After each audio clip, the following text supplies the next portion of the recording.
It's time for Retro Talk with Retro Rose here on WXPM on 98.5 FM.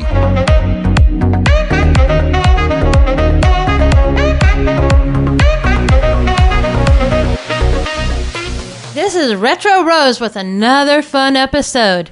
This time we're going to spotlight on the fun games we remember our parents watching. Mainly my mom. She used to watch a lot of game shows.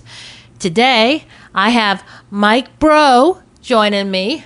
The Breaux Show is here, ready to rock and roll. And I have Connor joining me. Connor is the behind the man that does all the great recording for me. He's an amazing talent. And I got to get him on my show more often. Right, Connor? Yes, Rose. Thank you so much. Yeah, happy to be here and discussing all the game shows. Very excited about it. And Connor actually is a huge fan of gaming shows, so we're going to see what all we can get from him. Like, maybe we can have like a trivia contest at some point. Oh, easily. Oh, yeah. Easily. I would ace it. Oh, I can definitely. I think we need to pick his brain about shows that were before he was born. I think we need to like give him a list of different game shows and see how many people he can list was the host. You know, yeah. Like, for example, if I were to say Family Feud. Well, there was Richard Dawson, Ray Combs, Louis Anderson, Richard Karn, John O'Hurley, and today there is Steve Harvey. All right. How about, wow. Okay, we're in trouble. This one, I bet you he will not be able to answer. Okay. I don't know if I can even answer it. The Gong Show. Well, that was, of course, hosted by Chuck Barris, and I believe there was another version that was hosted by Gary Owens, if I'm remembering that correctly. I know that there was a revival several years ago that had Mike Myers as the host, if I'm remembering correctly. Yeah. So and I think there were one or two other revivals that had different hosts as well. All right, and one more. Let's just test him. Test him to see if he knows. Treasure Hunt. Treasure Hunt. Yes, the one and only Jeff Edwards. All right, so before we go too far along, I want fans and listeners to know what our favorite games are. My favorite game shows. I shouldn't say games because there's a lot of other games out there. That's a whole different show. Yeah, that's a whole different show. My favorite game show was always The Price is Right. Yeah, that's a perennial favorite. That was mine too. It was, and it's not that Drew Carey who's hosting now is bad or anything, but I think I have a special place in my heart for Bob Barker because you felt like he was talking to you. He made your days better when you were sitting there watching him, and you envisioned yourself winning the prizes with the lowest retail price. And let me tell you, I think I might have mentioned this to Connor last week, that Tony had a brother that actually he wasn't actually called up on The Price is Right, but he was in the crowd. He was in that crowd for The Price is Right. Yeah, that's wonderful. Yeah. Yeah. And The Price is Right is an excellent choice for a favorite show. There's definitely a lot to like about it. Obviously, it's a different show every day, all the different games that they play on that show. And yeah, Bob Barker was truly one of a kind. He definitely drummed up the suspense like few others could. Like every time he would start to reach for the actual price, and then he would say, "Isn't this exciting? Are you so excited?" And then he would eventually lift it up. He got an awful lot of hugs too. Yes, he did. The ladies loved him. He got an awful lot of hugs. And he had the $100 bill in his jacket from time to time that he would pull out. Reach into it to get that $100 bill. I mean, I can almost go on and on and on, but about what these hosts would get all these hugs and kisses and everything. Well, Richard Dawson especially. Oh, yeah. But what was your two favorites? For Mike and Connor, what was your two favorite game shows? I mean, honestly, I was a huge fan of Let's Make a Deal when Monty Hall hosted it.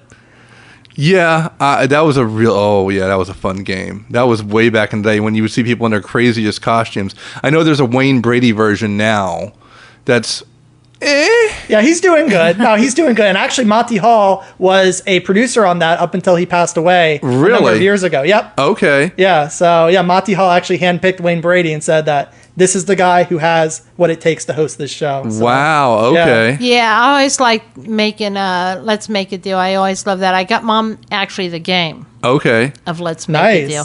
I actually got Mom a game a few years back that was at a flea market, and it was Concentration. Oh, yes. Yes. I mean, that was a game show. That right? is I remember one of the hardest game shows I can even recall. Like that was such a hard format because first you had the memory game aspect of it, but then you had to figure out what the pictures were forming. Yep. And you didn't even get the whole picture. You had to work with just what was revealed. It was like that is one of the hardest game show formats by far. Yes. And actually, I beat her butt all the time on that board game, but it was designed the same way because this is an old game. You know, this is. Yes. I got this at a flea market. It's from either the early '80s or late '70s. Oh yeah. And it's a great game to play, but some of the things that you read off of it now just don't relate to anything now. So if you're trying to solve what it's saying, it's like a lot of archaic like phrases and pop culture references that are relevant now. Yeah, and you see that in the reruns too. Like they show reruns of it on Buzzer nowadays. Yeah, because I was going to say there is a couple gaming show channels, and Buzzer is one of them. I don't know if there's another or not, but so Buzzer came out when my senior year of high school. But then there was the Game Show Network that launched in the 90s. Nowadays, they focus on really creating their own game shows, just like, fun little like trivia formats. Right. But like nothing too like substantial, nothing that, you really go out of your way to see, like not like event television. But it's enjoyable for what it is. I mean, you can, too, I know that sometimes Tony will watch favorite episodes of Price is Right on YouTube. Yes. There's like thousands of episodes on YouTube of that show. Yeah, I mean, I'm not going to mention a whole lot of the games, but I was looking at that one that Tony likes to watch a lot of is the cliffhanger game. Oh, yes. Yeah. I mean, that was, you could almost like play a theme song of that. Yes. And he got so close sometimes, so close. Yes. But I like that one, and I like the one where they plunk it, I think. Oh, Plinko. Plinko. I love Plinko. That's such a fun game. And there was one that was like almost like a nutshell one, wasn't there? Where The shell game. The shell game. They don't do that anymore, do they? No, they play that one still. Do they? Okay, I haven't seen it in a while. Yeah. There's probably some they've retired, though, I'm guessing. They have. I haven't watched Price is Right in ages. Yeah, so actually I went to the Price is Right Live. They have a touring show. Okay. And they randomly pick people out of the studio audience. And oh, really? Yeah, they come to Bethlehem generally once a year. And 2017, 2018, I got to go see it. It was hosted by Todd Newton in 2017 and Mark L. Wahlberg in 2018. And they play all the most popular games from there. They play Plinko. They spin the big wheel. All that stuff. They do like the race game. All that fun stuff that you see on the actual show. Much smaller prizes, obviously, but it gets very exciting nevertheless. And it's like a whole like arena. Wow. Yeah, packed with people. And they so just draw people out randomly? Yep. Wow. Completely random. And of course, the catchphrase for everybody to get onto the stage and whatnot is the "Come on down," Come on down. Connor, come on down. Right. Yes. Yeah, so that was Johnny Olson back in the day. Johnny Olson was the original announcer. That wheel. Yep, and then it was, of course, the one that you will probably remember is Rod Roddy. That's who I remember. Yep, also of Press Your Luck fame, of course. Yeah, I always loved Press Your Luck. Yep, Press Your Luck. And I was going to mention Joker's Wild, too. I haven't seen that one in a long time, but I remember my mom watching that a lot. Yeah, so the Joker's Wild was actually created in the early 70s by Jack Barry. I don't know how familiar you are with the quiz show scandals, but Jack Barry played a major role in that, unfortunately. So that was the mid-60s, wasn't it? The late 50s. This is something I didn't know. Yeah, so that happened in the late 50s. They were rigging the outcome of game shows to draw as big a television audience as possible, to give the contestants that America wanted to see win the advantage over everybody else. And so once the networks found out about that, they completely nixed all the sponsors that were pressuring the production company to alter the outcome of the game. And then it ended in a congressional investigation. New laws were passed to prevent that from ever happening again. And Jack Barry's career was pretty much over for a long time. Yeah. But then in the early 70s, he created the Joker's Wild, and that was really his entry back into the industry. And it was a wonderful show. Yeah, it was an excellent show, and he was an excellent host. Now we've got someone here that's talking with us that really knows his game shows. Yeah. Oh yeah. I'm almost tempted to have him say the game shows A to Z of what he knows, but we might not have enough time. Save would that need for the more than last 45 segment. minutes. We might not have enough time. You need more than 45 minutes for that one. Yep. More than an hour. Oh my gosh. Yeah, I used to watch that one though, and I don't want to go too far back, but there was like one Gong Show. The Gong Show. Oh Now, yes. the Gong Show actually, if correct me if I'm wrong, but wasn't that like a talent contest? Yeah. It was a tongue-in-cheek talent contest. Yeah. So they would have some of them were genuinely talented, but most of them were just like terrible novelty acts. Because some of them I were remember just it very slightly because I was pretty young when it was on. Yeah, a lot of them were just trying to get on TV, have their 15 minutes in the limelight. But my dad said that he lived in Philly. He grew up in Philly, and he said that everybody in Philly watched that first day that the Gong Show premiered because Chuck Barris, of course, was from Philadelphia. Oh, so it wasn't okay, but it wasn't aired in Philadelphia. No, it was in L.A. Right. But yeah, Chuck Barris was a Philly guy. Wow. So when that actually, when they failed, like they didn't pass the test or whatever they were supposed to be doing the show, that's when they would hit the gong, right? Yep. Yeah. Boom. But they would lead the contestants on to make them think they were doing a good job, and then they would just humiliate them by slowly going up to the gong and getting all dramatic with it before they strike it. Yeah, before they strike Yeah. it. So essentially, this was a precursor to what we see with America's Got Talent now. Yes. Is that what it was? A little more Essentially. mean-spirited than that, but Yeah. yes. Yeah. Yeah, I mean, because I was pretty young, because that came out in '76, so that shows you how old I was at the time. But I do remember, them putting on little shows, and I remember the gong. Yeah, I it was mean, definitely an there's- entertaining one, without question. Yeah, and I remember Family Feud has been out forever. I mean, there's so many different. I mean, how far back does that even go? To That 60s? goes back as long as the Gong Show, 76. Goes back yeah. to the Gong Show. Yeah, Well, same year. We were talking about the Gong Show beforehand, how that was a tongue-in-cheek show, but Match Game was another one where it was less so about the game and more about the antics that the quote-unquote celebrities would get into. And of course, they weren't really celebrities most of the time. I mean, there was a lot of celebrity shows. Yes, some of them, some of the celebrities were well-known, like TV stars, but a lot of them were just, they were famous for being on game shows. Yeah, I mean, I seem to remember a lot of actors that were from the 60s and 70s. Yeah, they would show up. Like One- the guys from MASH. What was his name? Alan. Alan Alan Alda. Alda, of course. Yeah, yes. he was on there all the time. Jamie Farr. Yeah, Was there another was one. there was a lot of them that was And Gary repeats. Burkhoff. Yep, Yeah. Gary Burkhoff did a lot of game shows. I think the other one who I love to see on shows was Betty White. Yes. Betty She was White on was on a lot so of them. many different She ones. was Yep. the best password player ever. Because she was, that's where you found out she was a little more naughty than you thought she was. Oh, yeah. Some Oh, of the yeah. things she would come up with. Uh-huh. Yeah. She was a dirty girl. Yeah, but she actually married the host of Password. I know. Yeah.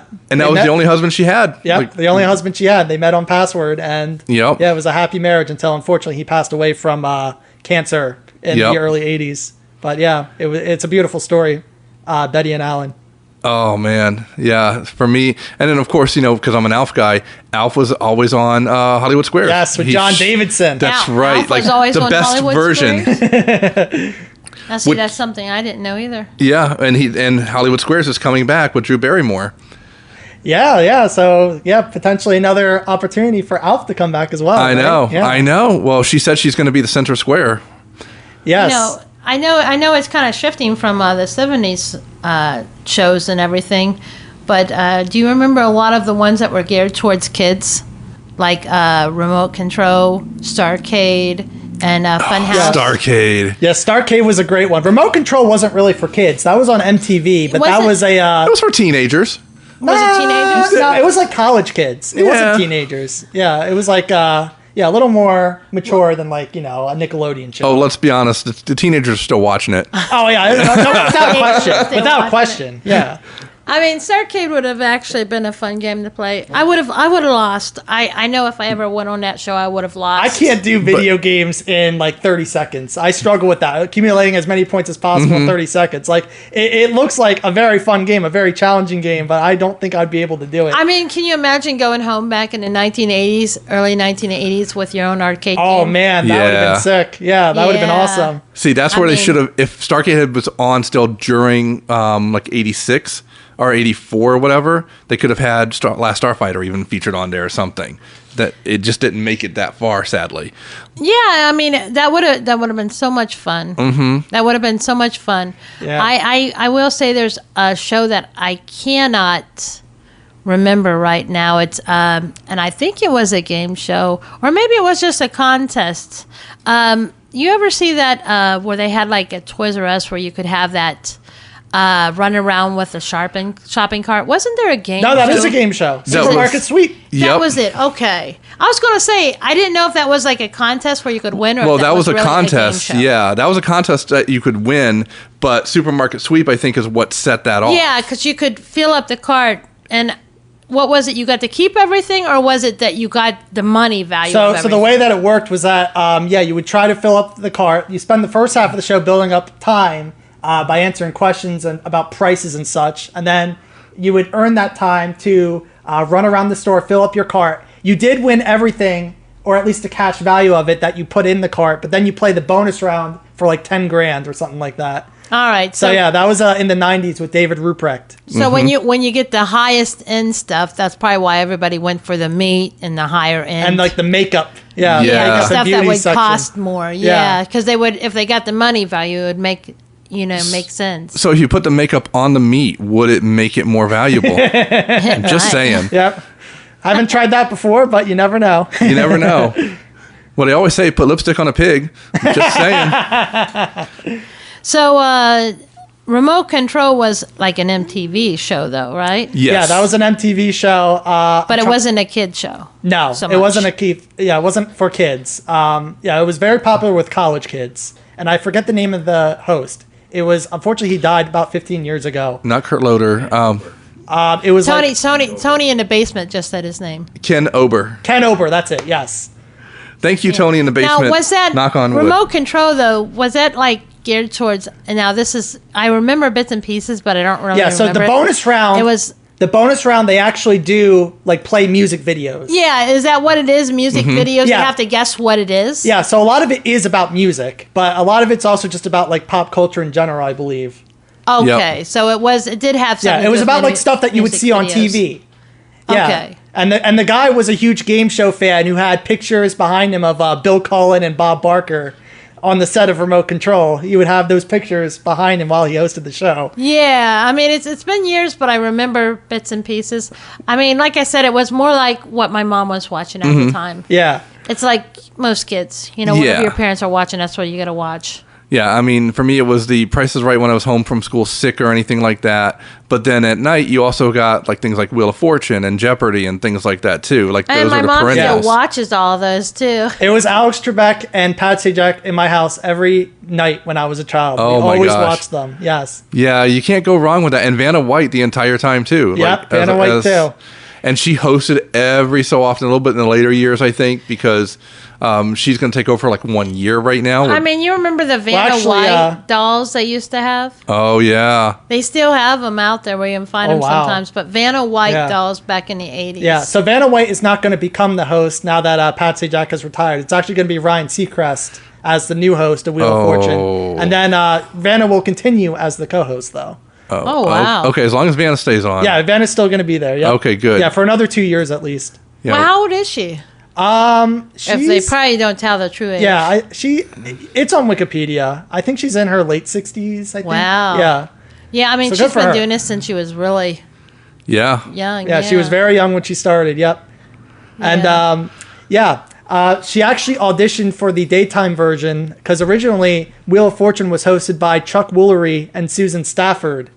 That's right. Yes, but Chuck Woolery got mad that he wasn't making as much as the other game show hosts in that time period. So he quit the show because of that, because Merv Griffin was too cheap to give him the salary he wanted. And then Merv Griffin was interesting in the sense that he went for offbeat game show hosts when like he made his selection. Chuck Woolery he actually found by watching a talk show where he sang, because he was a country singer at the time, and he thought, this guy has a great personality, I want him to host a show of mine. Oh, wow. So that's how Chuck Woolery got chosen to host Wheel of Fortune. And then when Chuck Woolery left, he needed a replacement host. He was flipping the channels in Los Angeles and saw this guy doing the weather, and then all of a sudden in the studio, the power went out, and Pat Sajak was going like, oh, we have a lot of overcast right now. We kind of we have no visibility. And so Merv Griffin decided this guy is perfect. And he parlayed that into over 4 decades as host of Wheel of Fortune. Wow. Oh, my gosh. So Chuck Woolery, is this before or after Love Connection? Before Love Connection. Love Connection came later. Okay. And that is a very interesting show in of itself. That show scares me, just what they did. Even as a kid, when I was like, 10, 12 years old, even I got that. I don't think this is right. Like, something's not right here. I don't understand why they're picking who they're dating. The audience is picking who they're going to actually date. That's right.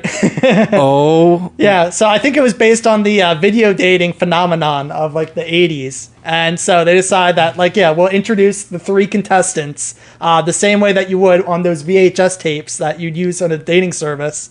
And so, the audience picked who you went out with. And then the show gives you $100 to go on the date. And then more often than not, it was a complete disaster. They talk about the next day, and the date went horribly wrong one way or another. And then they were given a chance at another date. Most of them said no. And that was the whole show. It had to be like the lowest budget show in television, I swear. Oh, God. I can't even imagine. So many hearts broken on that show. Yes. Wasn't there was never a kissing game, though, right? Oh. There was the dating game. Yeah, the There was a dating game. And that's the one where a lot of actors and stuff kind of showed up for themselves for the first time. Yeah. You would see them there, and it wasn't because they were looking for a date. It's because it was not staged, but somewhat staged. Yeah. So the way it worked was that they would have the bachelorette as the woman who picks out who she wants to go on a date with. But then there's the wall between her and the bachelors. So you couldn't see him. Yeah. So she had to go solely off of the answers she got from the 3 contestants. And so, of course, she's not going to know that one of them is a superstar, right? Yeah. So that's what made it so entertaining a lot of the time when they brought a celebrity into the mix. So she could end up on a date with one of the superstars. Yes. Wow. I don't know how many lasting relationships came out of either show. I mean, was there any time? I guess there was times that the female would actually, the lady would pick out a superstar, right? Every once in a while. I think there was one episode that Schwarzenegger was on, and I think she actually did pick Schwarzenegger. I wonder if she recognized his voice, or Yeah, I don't know if he was actually famous yet. Maybe he was, maybe he wasn't. But isn't that funny? yeah, I never even. I mean, I've heard it, but like I said, a lot of the games, it was kind of like what my mom was watching. So I didn't really watch the dating game too much. Yeah, those were the days back then. Yeah, they were willing to put any game show format that you could think of on the air. They were willing to try out anything back in the 70s. I mean, like I said, for me, it was a lot of games like, I do know she used to watch Jeopardy a lot. Connor, you were just telling me something about Weird Al and how he brought back the Jeopardy show. Yeah, so I want to thank Mike for reminding me of this. But so Jeopardy started in the mid-'60s. It ran for about a decade. But eventually, it was, the TV landscape was changing in the 70s. They wanted, younger hosts, more flashy formats, and Art Fleming wasn't cutting it for NBC anymore. So the show got canceled. Merv Griffin was given the chance to create Jeopardy's replacement, which was Wheel of Fortune. But then eventually, in the 80s, when the song Jeopardy became a hit by the Greg Kihn Band, Weird Al Yankovic did a parody, I Lost on Jeopardy! And in the music video, he had the original host, Art Fleming, and that generated interest in the revival, like a potential revival. And they decided that, they wanted to have Alex Trebek host it. Alex Trebek was a fairly well-known game show host at the time, but not a huge host. Yeah. they made a bigger money Jeopardy revival every evening in the 80s, and it took off, and we're still watching it today. Yeah, so That's I mean, crazy. the original Jeopardy show, though, was it like the newer ones from the 80s where it would say what is or... They did say what is, but the money amounts were a lot smaller. They were a lot Not only smaller. were the money amounts a lot smaller, but on the original version, the contestants that did not win actually kept the money that they won. And that became a big issue where a lot of contestants would just stop ringing in after they got an amount of money they were happy with. So they, for the new one in the 80s, in 84, premiered 40 years ago, this year actually, they changed it so that only the winning contestant keeps their money. Okay, because everybody was Right. playing smart, so they wouldn't lose their money. Yep. Yeah. That's why they wow. call it Jeopardy, because if you get the answer wrong, you lose the money. Nowadays, that's very commonplace on game shows, but back then, in the 1964, that was not common. Yeah, where they would keep... Because I remember that, I mean, I guess even on Wheel of Fortune, they do get to keep some of their money, the money that they win, right? If they solve the puzzle, they keep all the money they earn from that. Yep. Okay, so they even if you don't win the main game on that one, you get to take something home. Yes. Yeah. So, you know, on Jeopardy though, there was a lot of. I was watching, like I said the other day. I mean earlier, the Gilligan's Island thing. Right. They had like on Jeopardy, they had what is Gilligan's Island. It would have like episode questions. Okay. Oh, yeah. I mean, I guess they did that with a lot of things with Jeopardy, didn't they?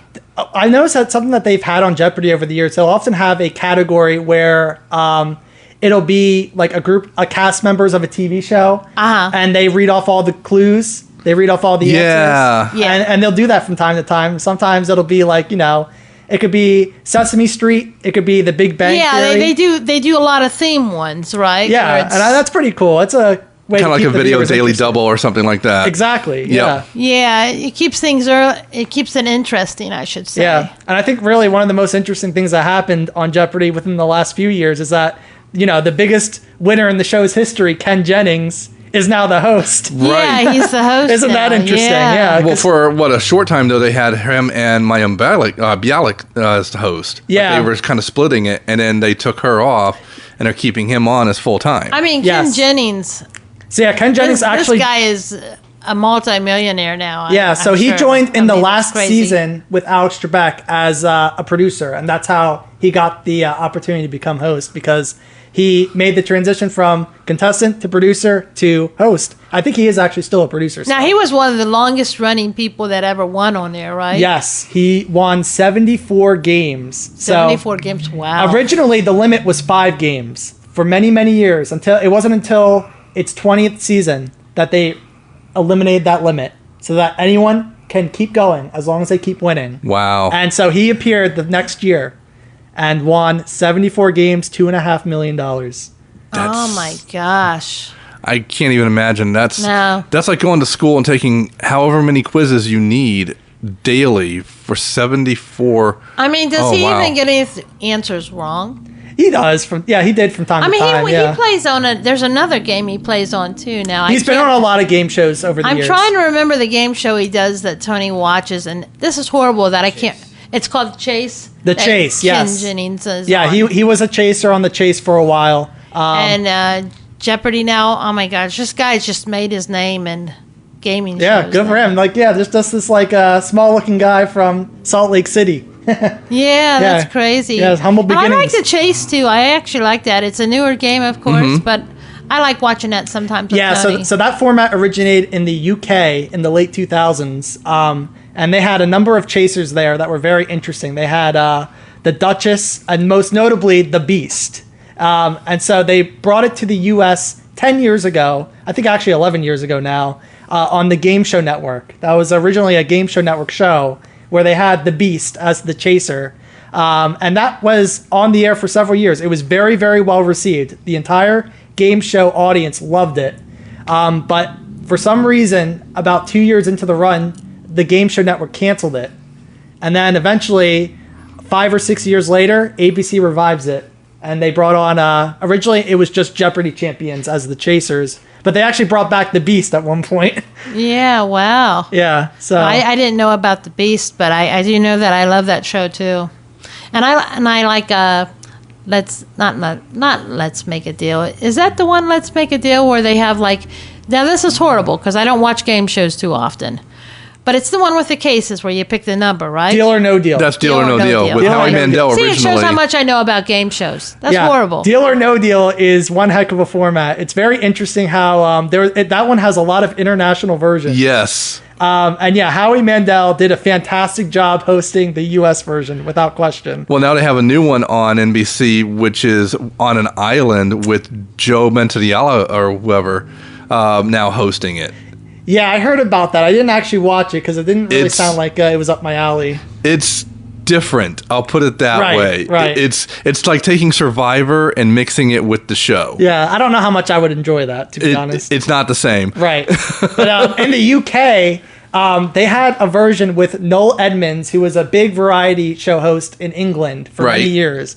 And the UK version is something else if you've never seen it before. It's like kind of a cult. If you like watch enough episodes of it, they have like a lot of like weird behaviors that they do. They like bow when they are chosen to be the player. Mm-hmm. And it's very psychological with the banker. Like the banker is like very personified in that version. He tries to read the opponent as carefully as possible, evaluate if they're a gambler or if they're going to be very cautious. And the offers are generally very low, but it creates a bigger risk in playing on because you have to open multiple boxes at a time each round. In the US version, it reaches the point where you only open one case at a time. It doesn't happen in the UK. So there's a very large chance of you going home with nothing if you don't take a deal. So it's fascinating to watch. It's like, from a psychological viewpoint, it is probably one of the best game shows I've ever seen. But it can be very off-putting if you've never seen it before because it can resemble a cult in some ways. I've never seen that either, but are those fear factors supposed to be gamed towards game shows? Fear factor? Yeah. I mean, it seems like it's, they're competing against each other for money. So what do you mean? Like the show Fear Factor. Fear Factor. Is that almost like...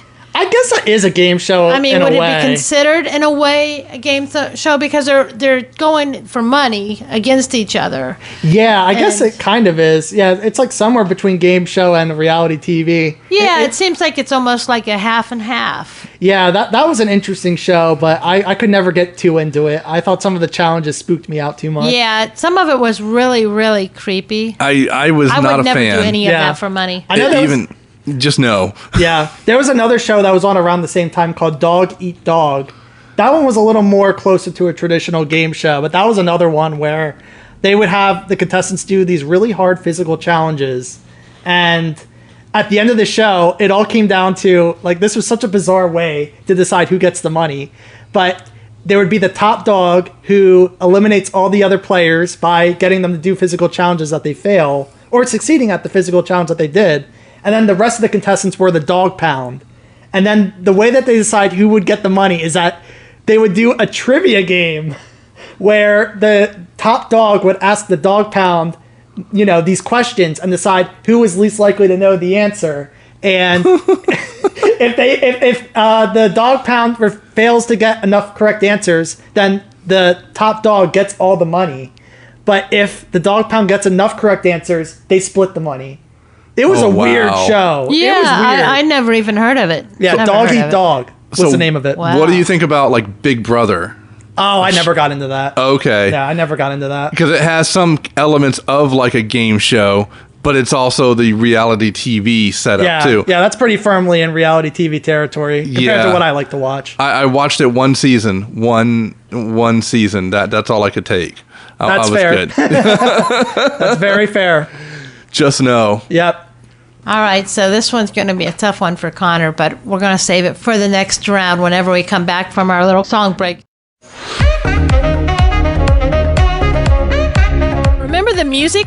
Remember the movies? Remember the cars, the fashions, the news, the things that stood out during our youth? It's okay to be nerdy. Join me as I reminisce over the cartoons, the toys, and the video games of the 70s, 80s, and 90s. Turn back the clock with Retro Talk.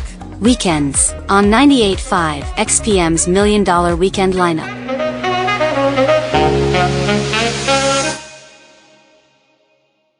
For you Tattletale fans of the game show, let's see how much Connor knows about this show. Oh, I yes. think he's going to know a little bit. Just a little bit. This is like my dad's least favorite game show of all time. So this is basically a newlywed game knockoff where they have 3 celebrity couples, once again, quote unquote celebrities. Many of them were famous for being on game shows and little else. But yeah, they would be asked, these saucy questions about their married life, and then their spouse would have to answer it.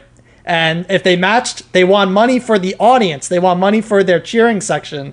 The audience was divided into 3 sections. It looked like an arena. It was actually a really cool set design. And then they all got to win the money. Every section got money from the couple they were rooting for. But the couple that got the most answers correct would get bonus money added to that. So obviously there was an incentive to root for your favorite couple on that show. It was interesting. I actually kind of like it. I thought it was a decent show, but my dad absolutely hates it outside of the theme song. Now, see, that's a show that I didn't really remember. And when did it air, though? It aired from 1974 to 1978. So it's definitely old school. It's old school. And then it actually got revived in 1982 until 1984.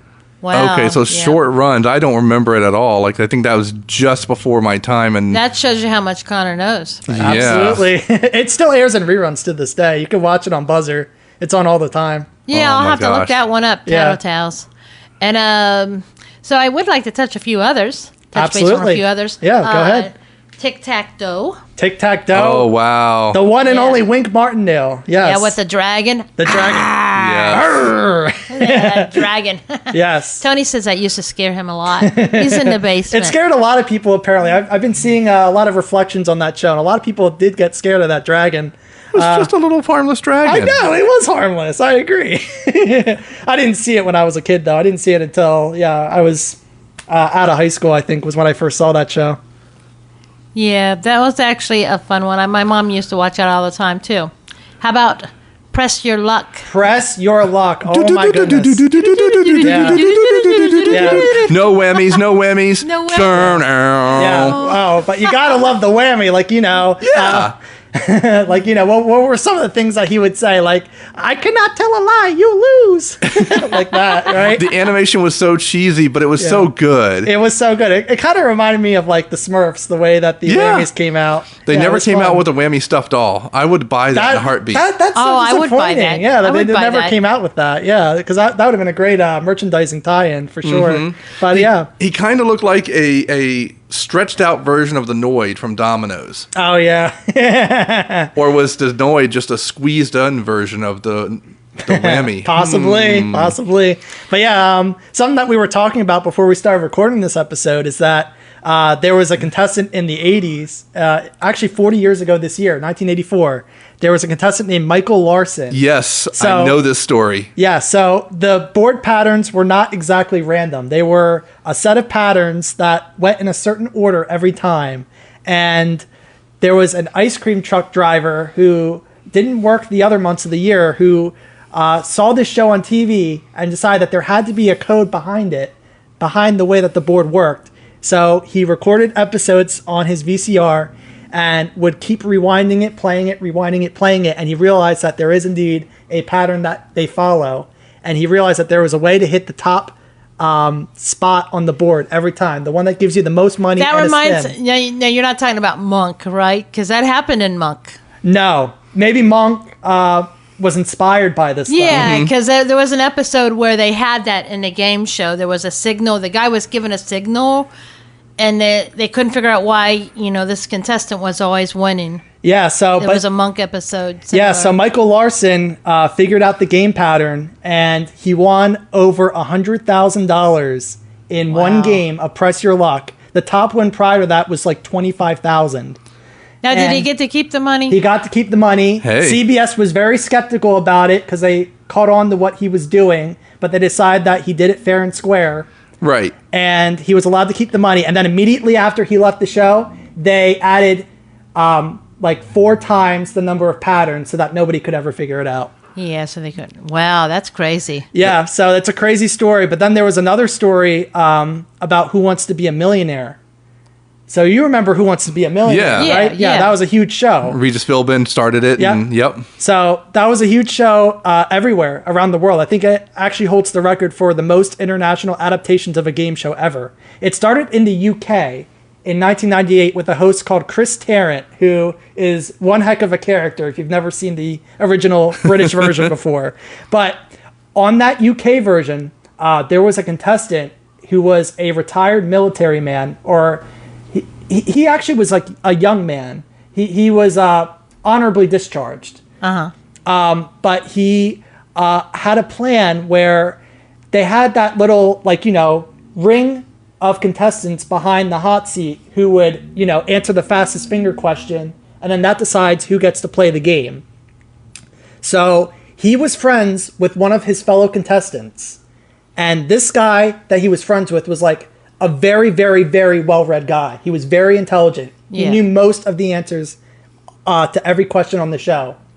So what would happen is that every time he knew the answer to the question, he would cough after the host read off the correct answer.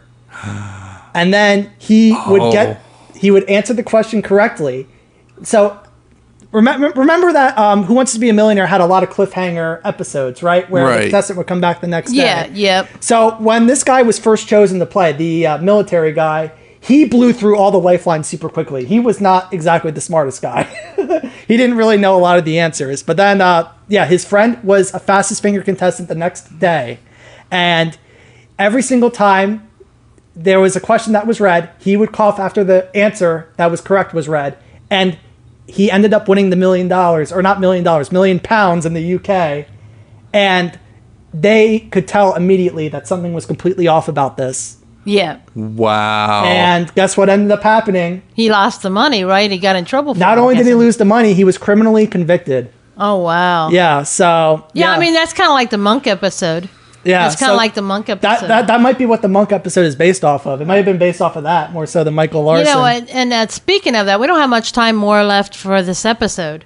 But speaking of Monk, there's a lot of things that actually had game shows mentioned in them, like movies, television shows. Can you tell me, either of you, where You Can't Win was aired? It was a game show on a movie. Oh, I don't know that one. No? I don't know that. You Can't I'm Win? stumped. Yep, you got me for once. All right, that is actually on Stay Tuned with John Ritter. Oh, yes. Oh, okay. All right, this one you guys should be able to guess. Okay. Pig in a Poke. I don't know that one either. Oh, yeah. European Vacation. Tony. Oh, Yeah. okay. We heard from Tony in the So- basement. He got it. Yeah, you got Yay. it. There's a lot of game shows though that have been on television shows, where they kind of copy shows. Yep. Or they have. I them in remember. movies and I remember the different Golden things. Girls grabbed that dough. I remember Yes. that. I never Yeah. seen that one.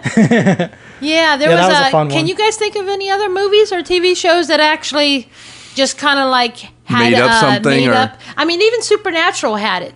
Supernatural Yeah. had one where it was a Japanese Oriental type game show. I remember they were on.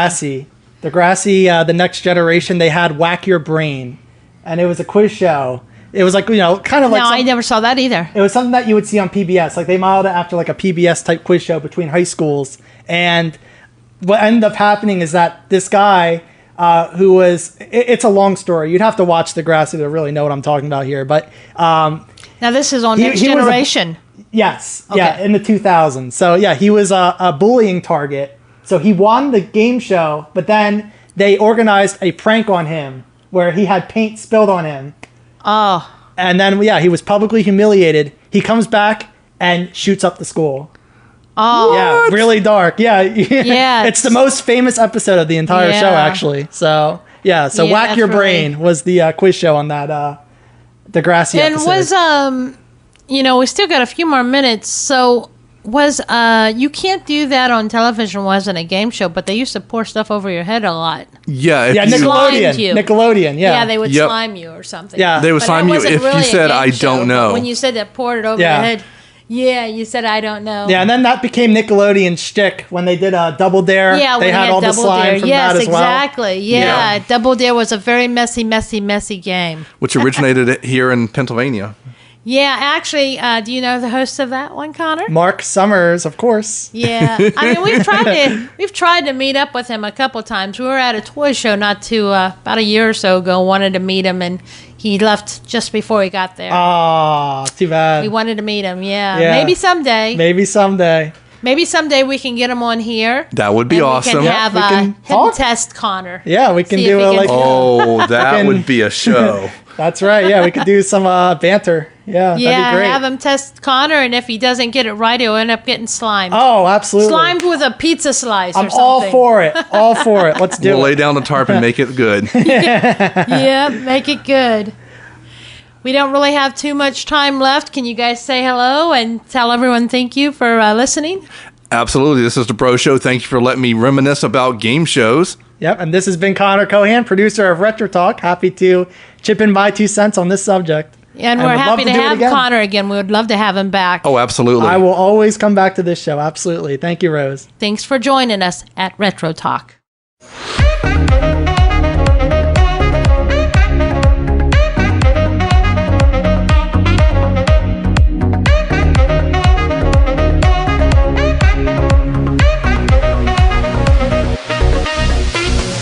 Come sponsor Retro Talk, where your support keeps us on the air. If you want more information, send an email to WXPM985@gmail.com and we'll send you our brochure. You've been listening to Retro Talk with Retro Rose. here on 98.5 WXPM. Be back next week. Same time, same channel.